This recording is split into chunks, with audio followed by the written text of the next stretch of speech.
ભાગશાળીઓ, આજે આપણે anger management by Shri ભુવન ભાનુ સુરેશ્વરજી મહારાજા લિખિત બુક ક્રોધાદિ કસાય રોકવાની ચાવીઓ પુસ્તક નંબર 116નો પાર્ટ 18મો 18 બનાવી રહ્યા છીએ। તેમાં ટોપિક છે ક્રોધની વારંવાર ઉઠતી લાગણી કેમ અટકે।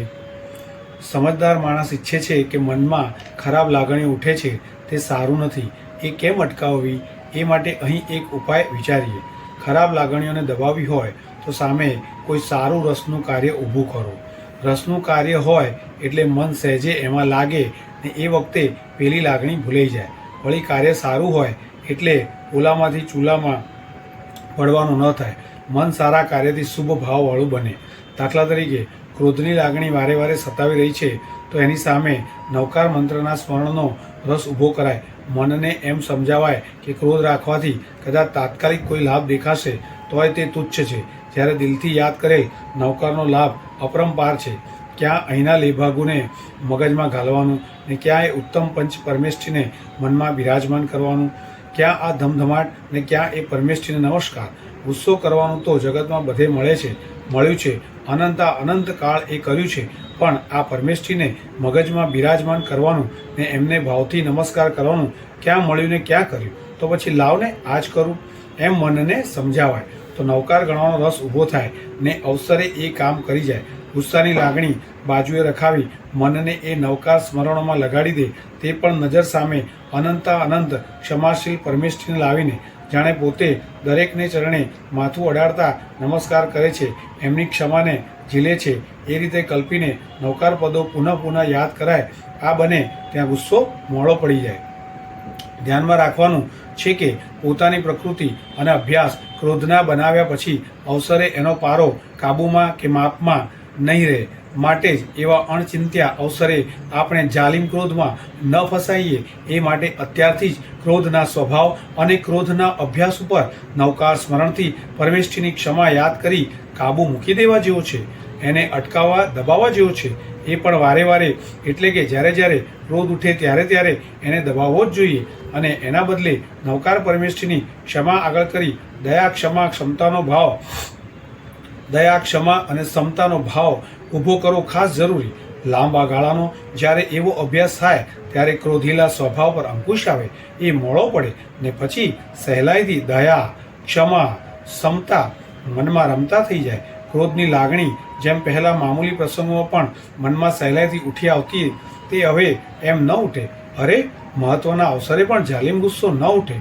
નાના પણ ક્રોધથી કઈ રીતે બચવું? તો નાના પણ ક્રોધથી બચવું ટોપિક છે। બાકી જો ભરોસે બ્રહ્મમાં રહ્યા કે આપણે કોઈ એવો ઉગ્ર ક્રોધ કરતા જ નથી ને વાસ્તવમાં નીચેની કક્ષાના ક્રોધ કરતા રહ્યા તો અવસરે ભાન ભૂલાતા વાર નહીં લાગે। અત્યારે જે એવો ગુસ્સો નથી દેખાતો એનું કારણ તો એવો ભારે અવસર નથી આવ્યો એ છે।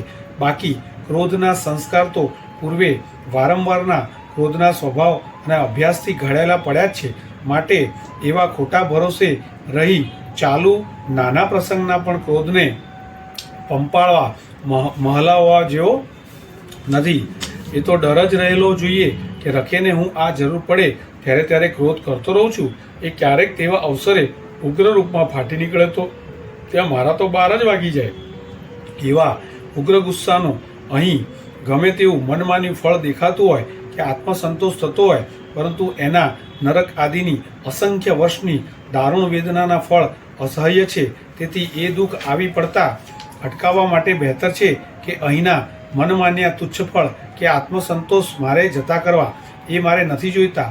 એ લાવનારા ક્રોધથી સર્યું એવા ઉગ્ર ક્રોધની પૂર્વ ભૂમિકારૂપ ચાલુ ક્રોધીલા સ્વભાવ અને ક્રોધના અભ્યાસથી સર્યું આવી ભાવિ અનર્થની આગાહી મન પર રાખી ચાલુ ક્રોધ ન કરવાનો દ્રઢ નિર્ધાર જોઈએ। બરાબર ખબરદારી સાથેના પ્રયત્ન જોઈએ। સમજી જ રાખવાનું કે માત્ર ક્રોધ જ શું, કોઈ પણ નાના દેખાતા દોષમાં ભાવિ મહાદોષના બીજ પડેલા છે। એને વાવો, સિંચો, પોષો એટલે અવસર પામીને એમાંથી મોટા ઝાડ ઉગવાના માટે પ્રારંભથી જ એના પર કાપ જોઈએ। સભા પ્રશ્ન પૂછે છે, અપરાધી પર તો ગુસ્સો ચડે જ ને? ગુરુજી કહે છે, ના, એવો નિયમ નથી કે ગુસ્સો ચડે જ। જગતમાં જોજો કે અપરાધી જો પોતે જ અપરાધનો ઇકરાર કરતો હશે અને રુદન સાથે ભારે પસ્તાવો દેખાડતો હશે તો સામાને એની પ્રત્યે લાગણી ઉભરાય છે.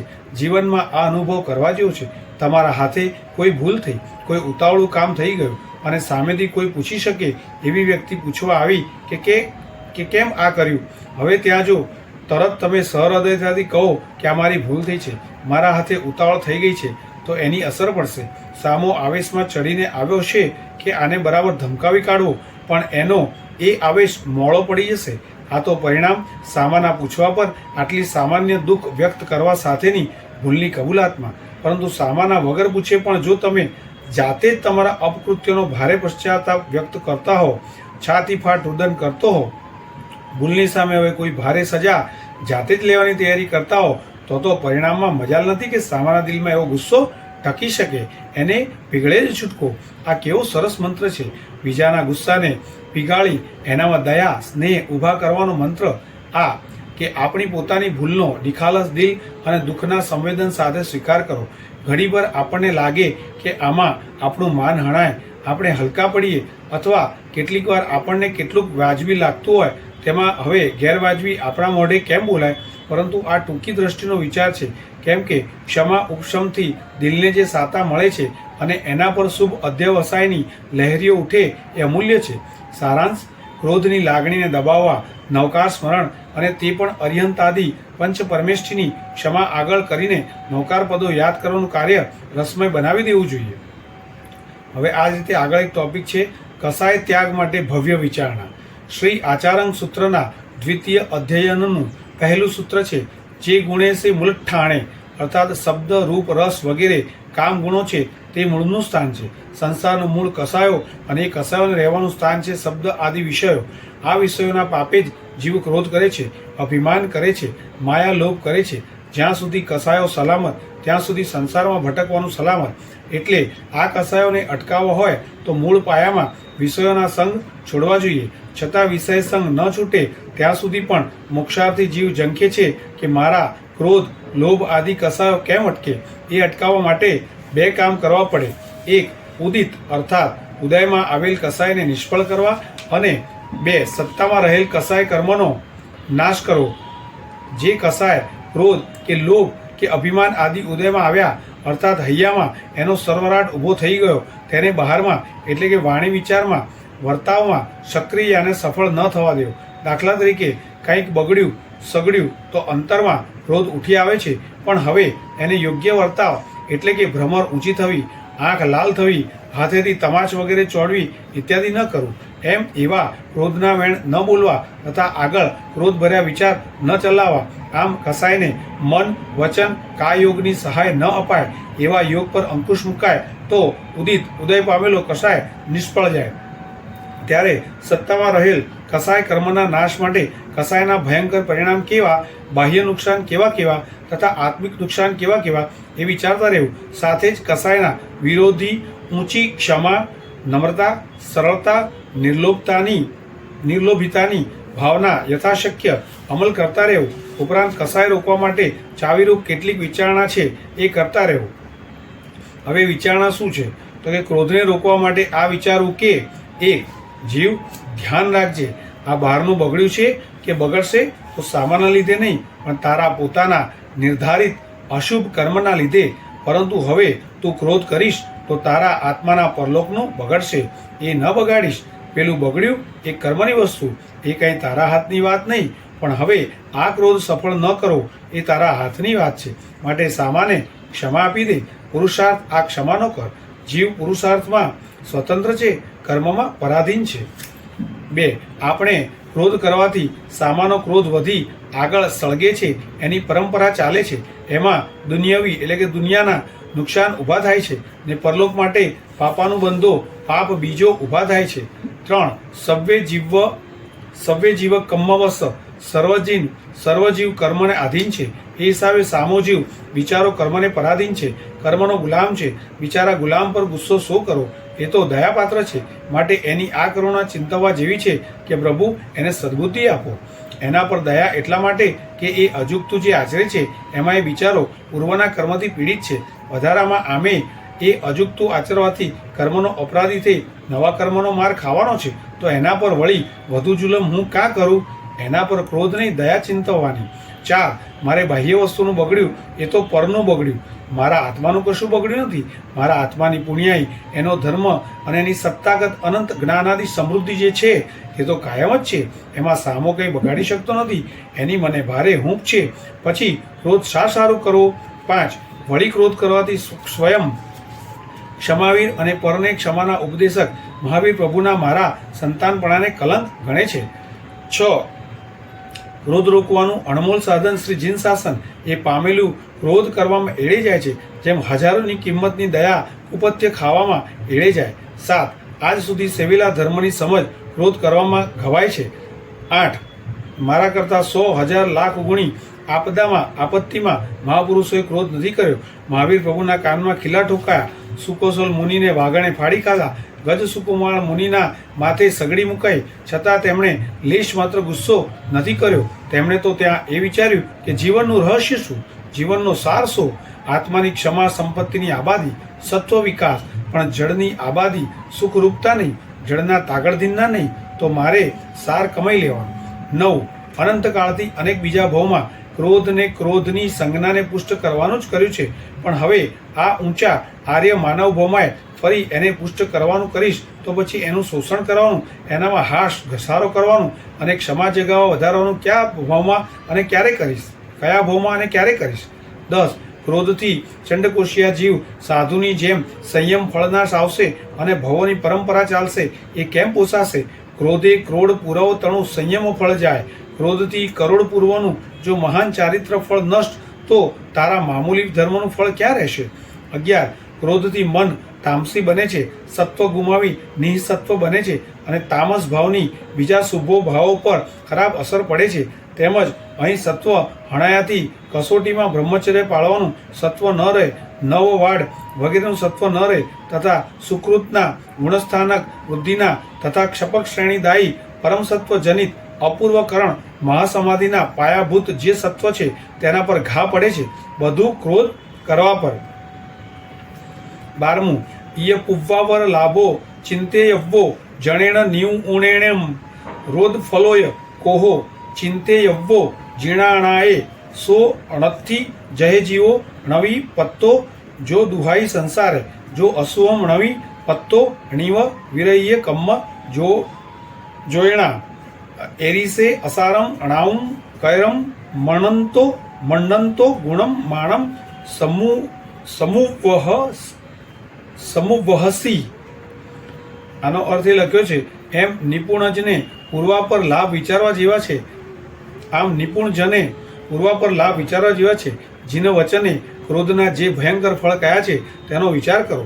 જગતમાં કોઈ દુઃખ એવા નથી કે જીવ જે ન પામ્યો હોય, તેમ કોઈ એવું અશુભ નથી કે જે પોતાના કર્મના ઉદય ન પામ્યો હોય. સંસારની આવી અસારતા સમજી ગુસ્સો અભિમાન મૂકી દેવા જોઈએ. ક્રોધ અભિમાનથી ક્ષાયોપશમિક ભાવ યાને આત્મસૌંદર્ય અને જીનની આજ્ઞા પાળવાનો લાભ મળે છે. 14 નંબર. અહીં મળેલા મહાકિંમતી મનને ક્રોધ કચરો ભરી ઉકરડો ક્યાં બનાવો, ક્ષમાથી ઉદ્યાન ન બનાવો વગેરે વિચારવાથી, અંતરને ભાવિત કરવાથી ક્રોધના ઉદયને રોકી શકાય. વળી ક્રોધના પ્રસંગમાં પૂર્વા પર લાભ વિચારવો. 15. વળી સામાએ કઠોર શબ્દ જ કયો છે ને, ગાળ તો નથી દીધી ને? ગાળ દીધી તો બીજું કંઈ બગાડ્યું નથી ને? બગાડ્યું છે પણ પ્રહાર તો નથી કર્યો ને? પ્રહાર કર્યો પરંતુ મને મારી તો નથી નાખ્યો ને? કદાચ મારીએ નાખે છે તો પણ મારા મહાવ્રત કે થોડી પણ મારી અંતરની ધર્મ પરિણતિનો નાસ્તો નથી જ કરી શકતો ને? એ નાસ્તો હું જાતે કરું તો જ થાય, બાકી કોઈની એનો નાશ કરવાની તાકાત નથી. અને એ ધર્મ પરિણતિ જો સલામત છે તો પછી મારું વાસ્તવિક કશું બગડ્યું નથી, તો મારે શા સારું સામા પર ગુસ્સો કરો? એમ તુલનાત્મક વિચાર કરી અંતરમાં ભભૂકેલા ક્રોધને નિષ્ફળ કરાય અથવા જાગી જવા સંભવિત ક્રોધના ઉદયને અટકાવી શકાય. 16. મને બળ વગેરે મળ્યું છે તે બહારનાને દબાવવા અટકાવવા નહીં, કિંતુ ક્રોધાદિ કસાયને દબાવવા અટકાવવા માટે મળ્યું છે. તેથી ક્રોધને દબાવવામાં એ બળ વગેરે કામે લગાડું. 17. મારે દિલમાં અર્હદ ભક્તિ ભરપૂર ભરવી છે. વિચારજો તેમજ મારે મોક્ષે જવાની ઉતાવળ છે. 2 કામ વિચારવાના. 1, મારે દિલમાં અરહત ભક્તિ ભરપૂર ભરવી છે. તેમજ બીજું, મારે મોક્ષે જવાની ઉતાવળ છે. ક્રોધાદી કસાય કરવાથી તો જીન ભક્તિને મનમાં જગા જ નથી રહેતી, તેમજ મોક્ષે જવામાં ઉલટું વિલંબ થાય છે, અથવા આમ વિચારી ક્રોધને દબાવી શકાય. 18, આપત્તિમાં કલ્પના ફેરવવાથી ક્રોધને અટકાવી શકાય. દાખલા તરીકે ગત સુકુમાળે સસરાએ માથે મૂકેલી સગડીને સસરાએ મોક્ષની પાઘડી બંધાવી માની. 19, માનવ ભાવ એ વિશિષ્ટ બુદ્ધિ શક્તિનો ભાવ મળ્યો છે, એટલે કે રસાળ બુદ્ધિ ક્ષેત્ર મળ્યું છે. એમાં રોપેલા કસાય બીજ, સંજ્ઞા બીજ એની મોટી વડવાઈ થશે. યા કસાય બીજોમાંથી મબલક પાક ક્રોધનો જ સજાશે. એ પછી શે કાબૂમાં લાવી શકાશે. એ પાક પર પાપાચરણ કેવા, આ બધું અટકાવવા ક્રોધ રોકવાની અહીં તક છે, પછી નહીં. 20, ક્રોધ જે બાહ્ય આપત્તિના કારણે આવે છે એ આપણા સંસારની જીવ પ્રત્યે એક પ્રકારની નાલેશી છે, વિટંબણા છે. તેથી ક્રોધ કરવો તો સંસાર પ્રત્યે કરવો. ક્રોધને રોકીને મનમાં સંસાર પર વૈરાગ્ય જગાવો. આવી વિચારણાથી ક્રોધને અટકાવી ક્ષમા ક્ષમતાનો અભ્યાસ રાખો. ગત લેખાંકમાં અંતરમાં સરવરી ઉઠેલા ક્રોધ કસાયને નિષ્ફળ કરવા એ જોયું કે એ ક્રોધને વાણી, વિચાર, વર્તાવમાં નહીં ઉતારો, અર્થાત એને મનોયોગ, વચનયોગ, કાયોગ એમ ત્રિવિધ યોગની સહાયતા નહીં કરવી. અંતરમાં કસાય ભભૂકે છે એ પૂર્વના મોહનીય કર્મને આધીન છે. એમાં આપણે પરતંત્ર, પરંતુ હવે ત્રિવિધ વાણી, વિચાર, વર્તાવના યોગની સહાયતા કરવી એ આપણા પુરુષાર્થને આધીન છે. એમાં આપણે સ્વતંત્ર છીએ. આપણે કસાયના બોલ બોલવા હોય તો જ બોલીએ, ન બોલવા હોય તો ન બોલીએ. એ આપણી મરજીની વાત છે. આપણને કોઈ બાંધી મારતું નથી કે આવા કસાયના બોલ બોલવા જ પડશે. પુરુષાર્થ આપણો કર્યો થાય, ન કરવો હોય તો ન થાય. બસ. ક્રોધ યા માન યા માયા કે લોભ, કસાયના વાણી, વિચાર, વર્તાવ આપણે ચાહીને ન કરીએ તો અંતરમાં સરવરેલા કસાય નિષ્ફળ જાય છે. ત્યારે ભવિષ્યમાં કસાય ન ઉઠે એના સારું ક્રોધ અંગેના અંકુશ માટે વિવિધ વિચારણા જોઈ. હવે માન, માયા, લોભ, કસાય ન ઉઠે એ માટેની વિચારણાઓ જોઈએ. અલબત્ત આ ત્રણેય કસાય રોકવા માટે ક્રોધને રોકનારી વિચારણાઓ ઉપયોગી છે. હવે ક્રોધ દબાવી શાંત રહેવા શું વિચારવું જોઈએ? તો બીજા તરફથી કેટલાય અનિષ્ટ પ્રતિકૂળ સંયોગ ઊભા થવા છતાં જો ત્યાં આપણું કાળજું ઠેકાણે હોય તો આપણે ક્રોધથી ભવિષ્યમાં થનારા આલોક અને પરલોકના મોટા અનર્થોને આપણી દ્રષ્ટિ સામે લાવીને આપણો નિર્ણય હોય કે આપણી ક્ષમતા શાંતિને લૂંટાવી નથી અને આ ક્રોધમાં આપણી નુકસાની આપણે આપણા હાથે સર્જવી નથી, તો પછી આપણા નિર્ણય પર દુનિયા વાહ ખાય છે, બેકાર બેસી રહેશે. દુનિયા આપણને કાંઈ પણ નહીં કરી શકે, આપણને અશાંત નહીં કરી શકે. આવી ક્ષમતા, શાંતિ અને ઉપશમનો પાક્કો નિર્ણય રાખવા માટે આપણે આ વિચારવું જોઈએ કે 1, સામા તરફથી આપણને જે પ્રતિકૂળતા આવતી દેખાય છે એમાં મૂળ કારણભૂત આપણા જ પૂર્વકર્મનો ઉદય છે. બાકી સામેવાળો તો નિમિત્ત માત્ર છે. એના પર ક્રોધ કરવાથી શો ફાયદો? આનાથી ઉદયમાં આવનારા આપણા અશુભ કર્મ કાંઈ રોકાઈ નહીં જાય અને આપણા ક્રોધ દ્વારા આપણને નવા કર્મ બંધન વધશે. 2, ભવિતવ્યતા જ આવી જ કે વિચિત્ર સંયોગ ઊભા થાય. આવી ભવિતવ્યતા સામે આપણો ક્રોધ નિરર્થક છે. 3, આપણા અનાદિકાળના ક્રોધાદિ દોષોના સંસ્કારો જ આવા છે કે અહીં ક્રોધ આદિ ઉત્પન્ન થાય છે. પરંતુ આ ક્રોધથી ઉત્પન્ન થનારા નરક આદિ દુર્ગતિના દુઃખોની સામે અહીં ક્રોધ ન કરું અને સામાની જો હુકમી સહી લઉં તો એથી સહવું પડતું કષ્ટ વિષાદમાં નથી. 4, મારા પ્રભુએ પોતાને કેવળ જ્ઞાન અને મોક્ષ નિશ્ચિત રૂપે થવાના છે એમ જાણવા છતાં કેવી ગજબની ક્ષમતા અને શાંતિ રાખીને ભયંકર કષ્ટોને પણ સહન કર્યા, તો મારે કેમ સહન ન કરવું જોઈએ? 5, આટલું થોડું સહન કરી લેવાથી મને કેટલા બધા મોટા પુણ્યબંધ અને પાપ ક્ષયના આત્મિક લાભ મળવાના છે. આ વિચારવાથી ક્ષમતા અને શાંતિ રહેશે. 6, લાભ કેવો કે ક્ષમાદિને પોષવાનો અને આત્મામાં સ્થિર કરવાનો સુંદર અવસર અહીં મળ્યો છે, તો એ કેમ જતો કરાય? જો ક્ષમા જ ન રાખું તો ઉપશમ સ્થિર કેમ બને? 7, હું જો ક્રોધ કરું તો સ્વ પરની દયા ગુમાવીશ. આનાથી મારા અને સામાવાળાના જીવનું બગડશે, બંનેને મોટું નુકસાન. 8, પૂર્વજન્મોમાં મેં સામાવાળાનું ઘણું બગાડ્યું છે, માટે હવે સામાનો મારા પર એવો અધિકાર છે કે એ આમ જ કરે, મારું પ્રતિકૂળ જ કરે તો મારે સાવકારીથી એ બરદાસ્ત કરી લેવાનું. 9. ઉપદ્રવ મારા શરીરને છે, મારા આત્માને નહીં, કેમ કે હું ધારું તો મારો આત્મા શાંતિ રાખી શકે છે. જો શાંતિ રહે તો ઉપદ્રવ શાનો? 10. મારા આત્માની ઉત્તમતા સહન કરવામાં છે, ભાગવામાં કે સામનો કરવામાં નથી. 100નું અગ્નિને સહન કરવાથી કિંમત મેળવે છે, અગ્નિથી આઘું રહીને નહીં. 11. મારો બીજા પર શો અધિકાર છે કે એણે અમુક જ આચરણ કરવું જોઈએ એવો દાવો હું રાખું? શું એવો હક રખાય? જેમ મને ઠીક લાગે તેમ વર્તું એમ હું સ્વતંત્ર છું, એ રીતે સામો પણ એને ઠીક લાગે તેમ વર્તવા સ્વતંત્ર છે. એના પર મારે ગુસ્સો કેમ કરાય?